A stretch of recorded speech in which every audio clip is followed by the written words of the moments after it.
Okay, everyone, I am in a really good mood right now. I've discovered this show, which is new to me. Apparently, it's really, really old. It's called Monk. And I feel like for the first time in my life that I've found a character in a TV show who I can really relate to and understand. So I understand the light is really annoying. It's very anti-monkish, if you know the show. But I feel so good right now.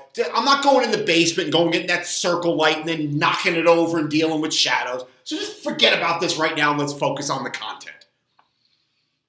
So someone came up to me in the gym the other day and said, Shank, is it possible for me to change the shape of my body? I said, well, can you be more specific? And the guy said, is it possible for me to change the shape of my biceps? I want to develop a bigger peak to my bicep. I want my biceps to be bigger and rounder and more pronounced. Right? Schwarzenegger used to visualize, Arnold Schwarzenegger, the bodybuilder, used to visualize his biceps as the Matterhorn, right? That's what they're talking about, that peak. He said, is it possible for me to change the shape of my arm? And to give you an idea of why this guy was asking it, is if I gave arms two general categories, some people have a sausage for a bicep and some people have an orange for a bicep. So if you look at my bicep, look, I get it. I'm not, whatever. My bicep is more shaped like an orange, all right? So you see, I have a shorter bicep. Well, not on this side. My right side's actually better. My right side of my bicep is much shorter, all right? So you see, it's more orange shaped. There's a gap between my elbow and my bicep, my forearm and my bicep. So that's considered more of a round or short bicep. This guy, when he flexed his arm, it looked like a sausage. The bicep basically went straight across. It wasn't short, it was long. So you see that little peak right there? That doesn't exist. Basically, his arm cut right across. And that was his question. Is it possible to change the structure, the shape of my bicep?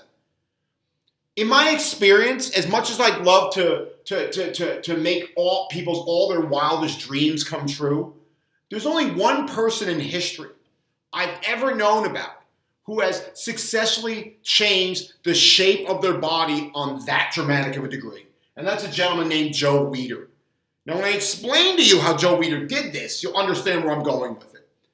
If you know who Joe Weider is, he's the guy who discovered Arnold Schwarzenegger. He was the founder of Muscle and Fitness magazine. He invented the Mr. Olympia contest. He is known as the father of modern bodybuilding. One day, Joe Weider hired a sculptor, and he had him do a sculpture of this man whose name was Robbie Robinson. Now, if you know who Robbie Robinson is, Robbie Robinson was one of the greatest, he's still alive. He's one of the greatest bodybuilders of all time, one of the most impressive physiques you've ever seen in your life. So he hired this sculptor, and Robbie Robinson worked for Joe Weider. He was one of the bodybuilders in his stable, for lack of a better word. And so he hired this sculptor to sculpt a sculpture of Robbie Robinson. Why wouldn't he? Robbie Robinson is phenomenal looking. So Robbie Robinson had this sculpture made of himself like this. Robbie Robinson didn't do it. Joe Weider had it done. And then what Joe Weider allegedly did was he had the sculptor. I tell you these stories about the fitness industry because I really want you to understand that when you see all those beautiful bodies, you understand there's just a sad, bizarre reality behind them.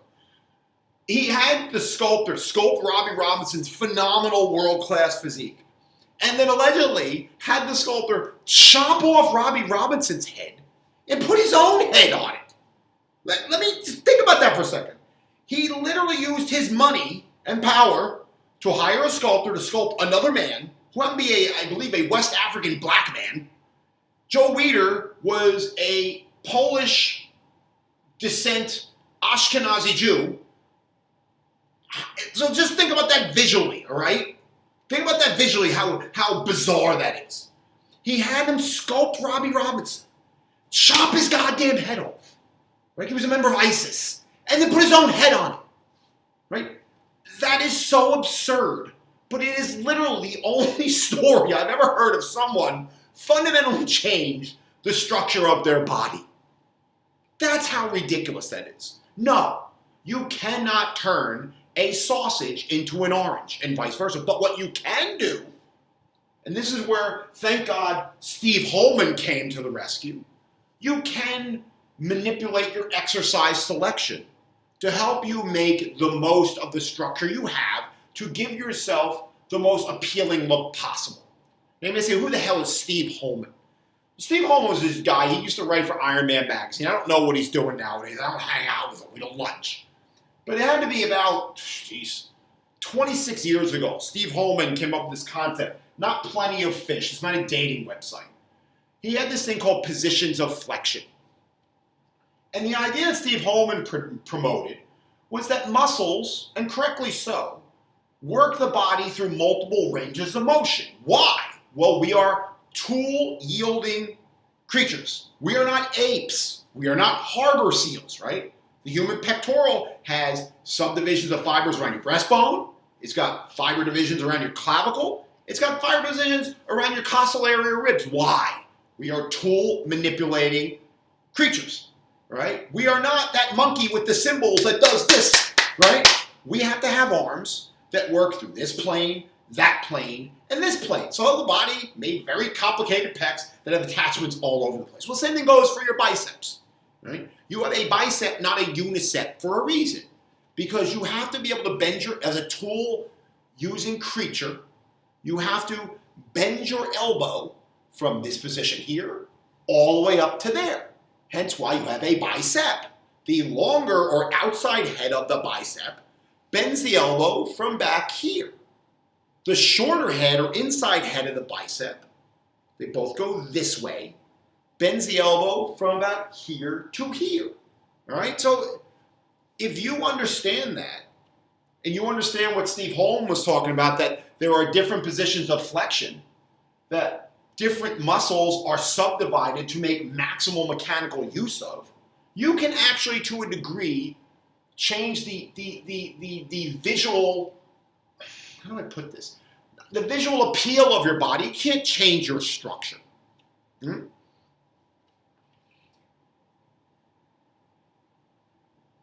So then the question is, well then how do I apply Steve Holman's concept of position of flexion, which I'm sure some dope in the fitness industry has co-opted. Some guy's probably born after like 1996. Probably said, oh yeah, I invented this thing where you do flexion. Look, I don't know where Steve Holman got it from, but I know the modern day fitness people didn't come up with themselves because he's been doing it for longer than most of them been alive.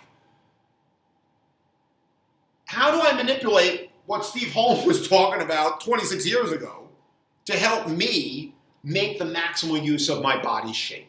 So in specific example of the biceps, you can't go Joe Weider style. It's psychotic, it's bizarre, it's just insane. It doesn't even, it's a statue, it's not even real life. So how do you do it with the bicep? Well, I'll tell you. If you look at the bicep, again, I told you there's a long head on the outside and a short head on the inside, right? If you have someone like Robbie Robinson, who combined a lifetime of hard work, supplementation, diet, and aromatizing supplements, if you know what I mean, with superior genetics. You know, there are actually people out there who have 3 heads to their bicep. I think it's like 1 out of every 9 people or 8 people. It's more frequent in women. I think women it's like 1 out of every 6. I'm sorry, 1 out of every 7, and men it's 1 out of every 9. So I think it's like 1 out of every 8 people have a 3rd bicep. Again, that's like taking the orange and the sausage and taking it up to the next level. That's like going into an ass-kicking contest with a guy with 3 legs. You can't beat that, but you can make the most of what you have. I'm getting off topic. How do you make the most use of this concept that Holman talked about all those years ago? Well, here's what you do. You emphasize the long head of the bicep. How does emphasizing the long head of the bicep help someone who's a sausage make them look more like an orange? Well, here's how it works. The long head is on the outside. So when you flex your arm from this position here, the only thing you're going to see is the long head of your bicep because it's on the outside. When you flex your arm from this side, you get to see the short head of the bicep, which is on the inside, but the long head of the bicep comes across the top. Right? So if you understand that, and you understand that, all right, now I know I have to bias the long head of my bicep to make maximal usage of the peak that I actually have, you can go somewhere with that. You can't go Joe Weider way with it, but why would you want to? But you can make, again, maximal use of your ability. So how do we do that? Okay. The long head of the bicep is used most, right? Get rid of this. This is the important part. I don't like rambling stories. When the arm is either bending the elbow in this position to this position, to a certain degree to that position. Once you start getting up here, the long head, the one that's on the outside here and on top there, begins to lose its mechanical advantage due to a concept called active insufficiency. Is it active insufficiency? Yeah, active insufficiency. But the reason why I forgot about this, someone asked me about this the other day, and I forgot about it for years. And then it worked out perfectly for this question somebody asked me. What active insufficiency says is if you have a muscle that crosses multiple joints, muscles are not like mothers. They cannot multitask. So with active insufficiency, because the bicep weakly so much, the long head crosses over the shoulder joint. Because it flexes the shoulder, this is flexion, and it bends the elbow, it can't be like your mom and do both things at once. It can't drive the minivan, get your ass to band practice, get your ass to soccer practice, and then buy you a Subway sandwich during the entire trip. It's like you. It sits in the back of the car, crying and bitching about, I want my sandwich, where's my sandwich? All right? That's what muscles are like. They can't multitask. So what happens is, when you start flexing the shoulder due to active insufficiency, you've now used the bicep, the long head of the bicep, at one joint that it works at. It can't simply flex the elbow as well because active insufficiency says it can't do both things at once. So that biases the short head. Since we know the long head is what you're trying to build to turn your sausage more into an orange, at least the appearance so, that would tell you that you'd want to do things that don't go too high up. Because once you get up here, the long head of the bicep becomes victim to active insufficiency. It starts becoming that little annoying kid in the back of the minivan, and it no longer can do its job. So that means incline dumbbell curls. So you're sitting on a bench and your body's inclined back. Look, I don't care how far back you sit. If your arms are here, it's not going to work as much. So the arms have to be behind the midline of the body as you bend the elbow. All right? So anything within this position is going to bias the long head because the shoulder joint is fairly open at this point, and active insufficiency is nowhere to be found. Think about that for a second. The other way you can bias the bicep, again, you can do standing cable curls with the arms here. You can do barbell curls with the arm here. They're called drag curls. You can do these. Even this is going to bias the long head more because the shoulder's still fairly open. It's just not as open as this. You can do, I'm trying to think what else. The other thing you can do to bias the long head is because of the other action the long head has at the shoulder. If you use a more narrow grip on your exercises, that to a degree, I don't ever find that to be as successful as, say, manipulating the angle here. But if you use a closer grip, provided your wrists can tolerate that, remember exercise selection is fairly complex, that'll emphasize the outer or long head more. If you keep your palm up the entire time, the long head does not do a ton of what this motion is called as supination. It tends to activate your bicep more when your palms stay fixed. So if you do this while you curl versus this, you tend to bias the long head more. Again, all of these are just non-extreme ways to try to turn that sausage a little more into an orange, to give it the appearance because you're manipulating one head over the other. The head that visibly creates that peak, if you can do things that emphasize that and weaken this, it'll bring you a lot closer to working that head and making maximal use of your structure. So I'm trying to think if there's anything else I covered that I need to cover. So let's say, for example, you want to work your short head because when you flex here, you want to have more beef to show there. Again, we're dealing with massive levels of emotional insecurity here. This is the fitness industry. That's why I wanted to tell you the goofy Joe Weider story. But this is important to people. And again, you can't be mocking people. You got to meet them where they're at. Because guess what? There's a lot of things that are really negative that people do to try to make them feel better about themselves. And building your body up in the gym ain't so bad in the long run. Right? So I'm not trying to knock on weightlifting people. I just want you to understand the perspective of this. This isn't the secret to happiness in life. I got to put that out there. If you want to work the short head more, because you want to have more beef that way, then you just do things that take advantage of active insufficiency. You want to be that annoying spoiled brat in the back of the car who can't multitask. So you want to do things where your grip is wider versus narrower, more narrow. You want to do things where your arm is flexed to shut the ability of that long head, that outer head, that peak head to work. You want to do things that take advantage of bicep curling and rotating your hand like this, because that's what the short head does a hell of a lot more than the long head does. You want to have the arm out to the side and flex the elbow. Again, anything that closes off that shoulder is going to take advantage of the fact that the long head can't multitask, so therefore it's going to make the short head have more of an emphasis. I think that about covers it. And as far as programming is concerned, beginners, don't worry about any of this. If you're a sausage, you want to be an orange, and you're a beginner, you got bigger problems than that. You've got to learn how to do a bicep curl correctly, let alone bicep curls through multiple planes of motion, or ranges of motion, excuse me. It's same plane, multiple ranges, excuse me. I know the research nerds will just skewer me for that one, right? Multiple ranges of motion. You have to learn to do a bicep curl correctly here before you start doing more complex versions of it here, here, and here. You have to learn how to do a bicep curl where your hand's staying in place before you start adding the complexity of your hand moving all over the place or going in or out. You have to learn how to do the exercise right. You have to learn what angles feel best for you. Right? Some people for shoulder problems can't emphasize the long end here because it irritates the hell out of their shoulder, or there's a certain machine they can do it with a cable but not a free weight. Right? So they might have to emphasize the long head either by using a cable versus a free weight, or a free weight versus a cable, or they might have to take advantage of the fact that you can get a little more long head with a more narrow grip. Or they might be better off if they curl here versus having the arms all the way back there. As a beginner, that's what you're trying to do. You need to learn how to do the exercises correctly. You need to find out which exercises are the best for you, your structure, your injury history. You got to get stronger. Right? All this is provided that you're creating overload. You're lifting more weight over time. You need to be able to do more than 1 or 2 sets and not be able to shampoo your hair the next day. So you're going to build up more volume. You're going to be capable to do more sets, more reps, more weight. That's what beginners do for the first 6 months to a year.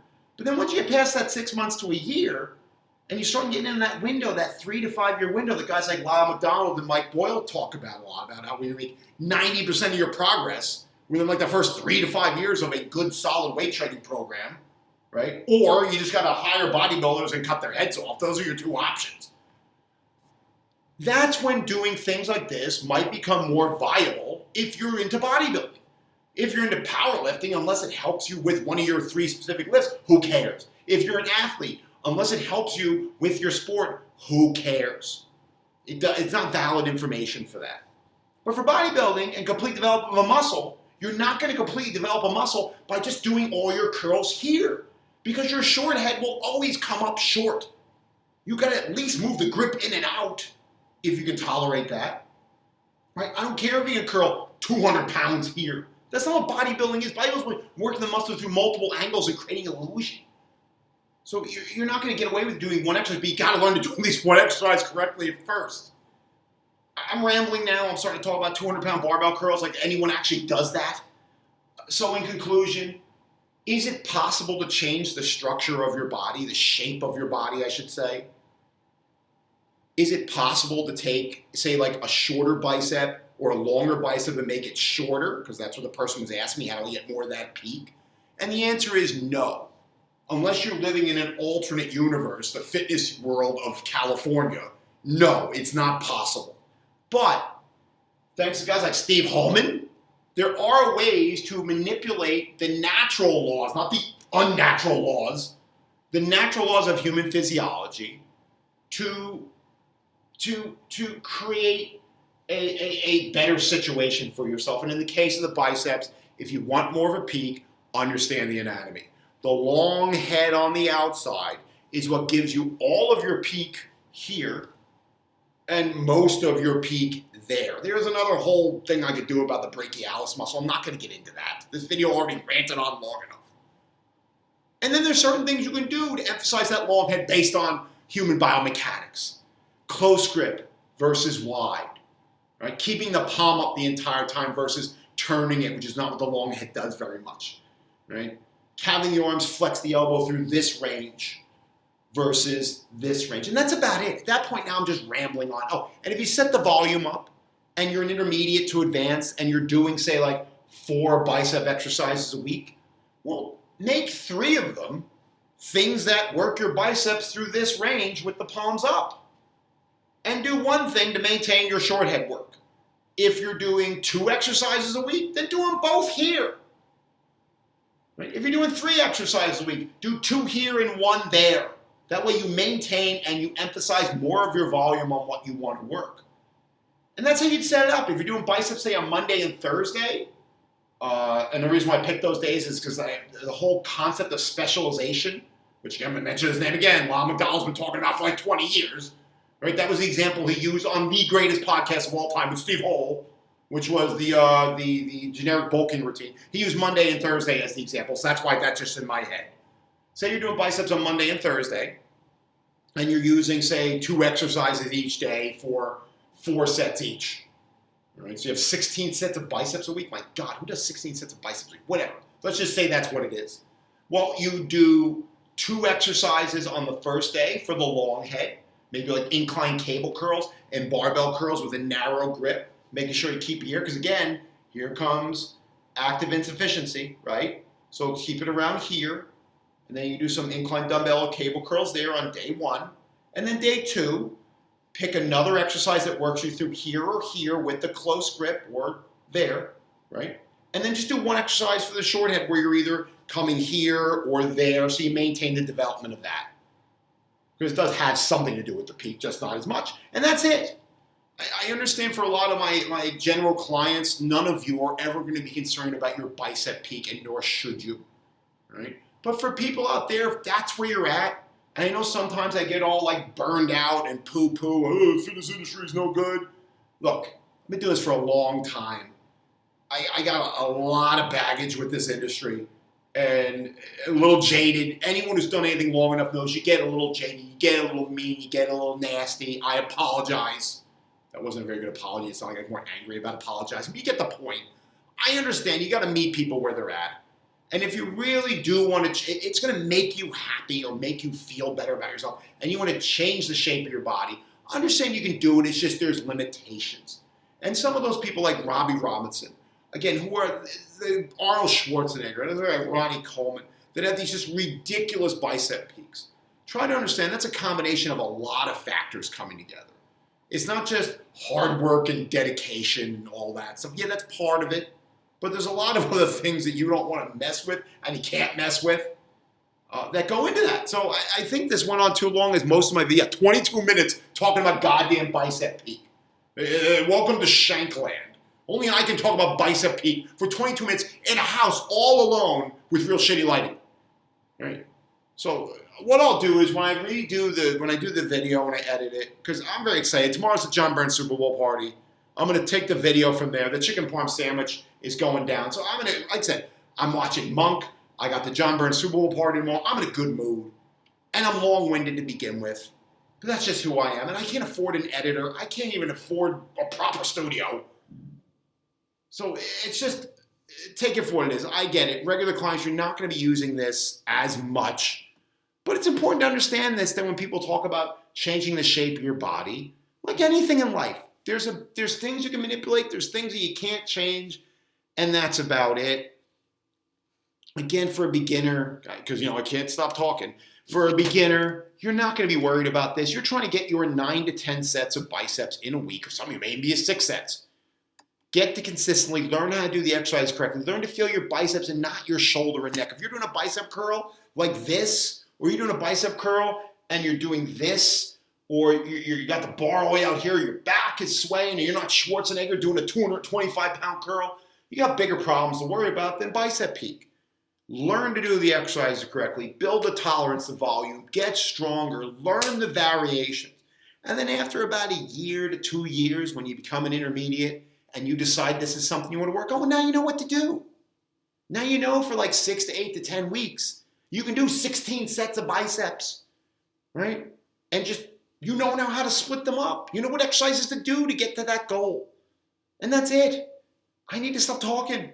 I'm going to go have some toast or something and go watch another episode of Monk. And that's it. I love you. Well, I don't love you all because I don't know who's watching this video. But I love my clients. And that's it. It's like I can't stop. I can't stop. I'm just going to hit stop because I can't say goodbye. Bye.